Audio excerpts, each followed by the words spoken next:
नमस्कार, मैं मनीष स्वागत करता हूँ आपको अपने इस यूट्यूब चैनल पे। दोस्तों, जो एसएससी जीडी है उसका एग्ज़ाम चल रहा है और अभी लंबा चलेगा।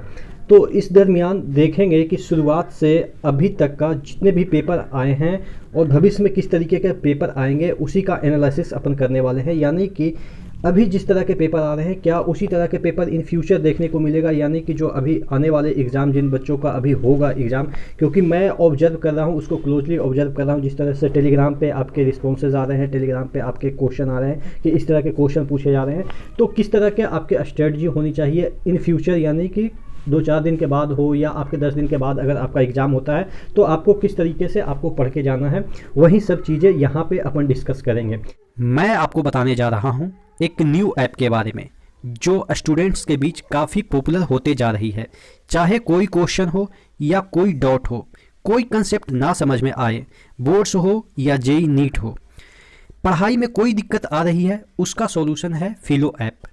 अपने डाउट्स को किसी भी टाइम क्लियर करें सिर्फ 3 आसान स्टेप्स में। सबसे पहले प्ले स्टोर या ऐप स्टोर से डाउनलोड करें, फिर अपने फ़ोन नंबर से साइन अप करें, अपने क्वेश्चन का पिक्चर लें या टाइप करके उसे सबमिट करें। फिलो ऐप आपको इंडिया के टॉप एक्सपर्ट फैकल्टी से 60 सेकंड के अंदर कनेक्ट कर देगा। यहाँ वीडियो ऑडियो के माध्यम से टॉप एक्सपर्ट फैकल्टी आपको आपके डाउट क्लियर करेंगे, जैसा एनिमेशन में दिख रहा है। तो दोस्तों बहुत सिंपल है ना। अगर कोई डाउट है तो आस्क फिलो। ऐप का लिंक डिस्क्रिप्शन बॉक्स में दिया हुआ है। देखिए, शुरुआत के पेपर को अगर आप देखते हैं तो वहाँ पे आपके जो क्वेश्चन का जो लेवल है वो ठीक ठाक था, यानी कि आप कह सकते हैं कि मीडियम टू आप कह सकते हैं ईजी था। लेकिन जैसे ही कल का पेपर का एनालिसिस आप देखेंगे तो यहाँ पे आपको थोड़ा सा कैलकुलेटिव पोर्शन देखने को मिल जाएंगे मैथमेटिक्स में। तो जो आपका हिंदी हो या इंग्लिश हो वो तो अभी तक ठीक ठाक पूछे जा रहे हैं। रीजनिंग में थोड़ा सा लेवल अप रखा है कल के पेपर को हम अगर देखें तो।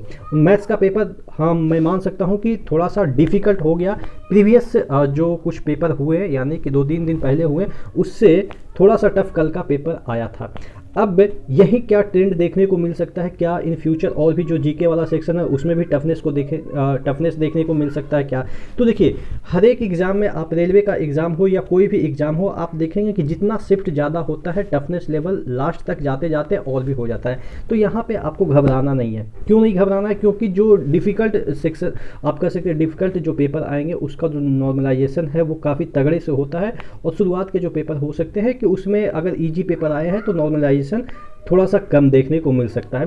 तो आप एक्सपेक्ट कर सकते हैं कि थोड़ा सा आपको कैलकुलेटिव क्वेश्चन इन फ्यूचर देखने को मिल सकता है। जिस तरह से अभी ट्रेंड चालू हो गए, आपने देखा होगा जो ये दिल्ली पुलिस का भी जो पेपर आया था उसी तरीके से ट्रेंड बदला था कि शुरुआत में थोड़ा सा इजी आए थे, धीरे धीरे उसका लेवल अप हो जाता है। देखिए, ये ट्रेंड क्या दर्शाता है कि जैसे ही पेपर का मतलब कि पेपर प्रोसीड करता आगे की ओर बढ़ता है, यानी कि टाइम आगे की ओर बढ़ता है, पेपर का लेवल आप देखेंगे कि थोड़ा सा बढ़ जाता है।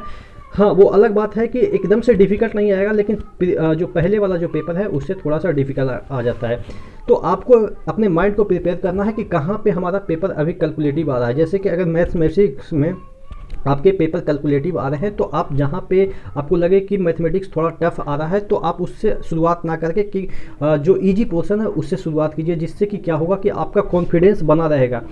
आपका जो एग्ज़ाम है उसका अगर 70% भी टाइम अगर आपने कॉन्फिडेंस के साथ पेपर दिया तो लास्ट के 30% का जो टाइम है वो बिना कॉन्फिडेंस के भी सही हो जाता है। लेकिन शुरुआती ही दौर में अगर 30% का जो टाइम है उसी में आप कॉन्फिडेंस लूज कर दिए, मैथमेटिक्स में फंस गए, एक एक क्वेश्चन में 3-3 मिनट लगा दें तो आप लैग कर सकते हैं। तो ये अभी का स्ट्रेटजी है। जिन बच्चों का अभी पेपर होना है, जिन भाई बहनों का पेपर होना है, तो वो आप अपने आप को माइंड मेकअप कर लीजिए कि अब पेपर थोड़ा सा पहले जैसा नहीं दिखेगा, तो आपको अपने इजी पोर्शन से स्टार्ट करनी है, ठीक है।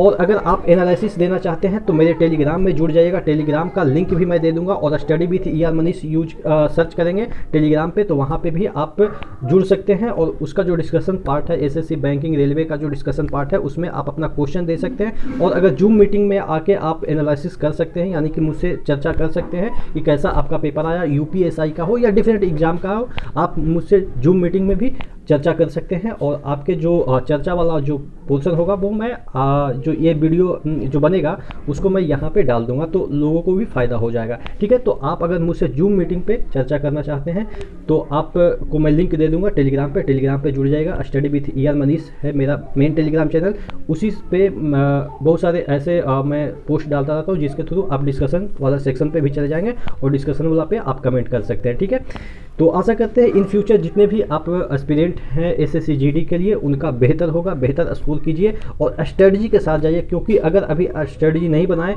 और जो शुरुआती के जो पेपर आए हैं उसी के बेसिस पे आप आगे जाते हैं, आगे के एग्जाम में बैठते हैं, तो हो सकता है कन्फ्यूजन हो जाए और फ्रस्ट्रेट हो जाए, या आप कह सकते हैं डिमोरलाइज हो जाए, तो पेपर खराब हो सकता है। तो पेपर अच्छा करने के लिए अगर आपने अभी तक जितना भी तैयारी किया है उसी में अच्छा करने के लिए 100% देने के लिए आपको स्ट्रेटजी बनानी है कि कौन से पोर्शन से आपको स्टार्ट करनी है। अगर आपके कैलकुलेटिव क्वेश्चन आ रहे हैं तो उसमें कितना टाइम देनी है और कौन से जो क्वेश्चन है उसको टच करनी है, ये तमाम स्ट्रेटजी के साथ आप जाएंगे SSC GD का पेपर देने, तो मुझे लग रहा है कि आप बेहतर कर सकते हैं। और भी इसमें कितना कट ऑफ जा सकता है और तमाम जो चीज़ें हैं एनालिसिस के लिए मैं हाजिर हूँ। तो आप जिस भी टॉपिक पे चाहते हैं कि वीडियो चाहिए तो आप नीचे कमेंट बॉक्स में भी कमेंट कर देंगे। नेक्स्ट वीडियो मिलते हैं, तब तक के लिए धन्यवाद।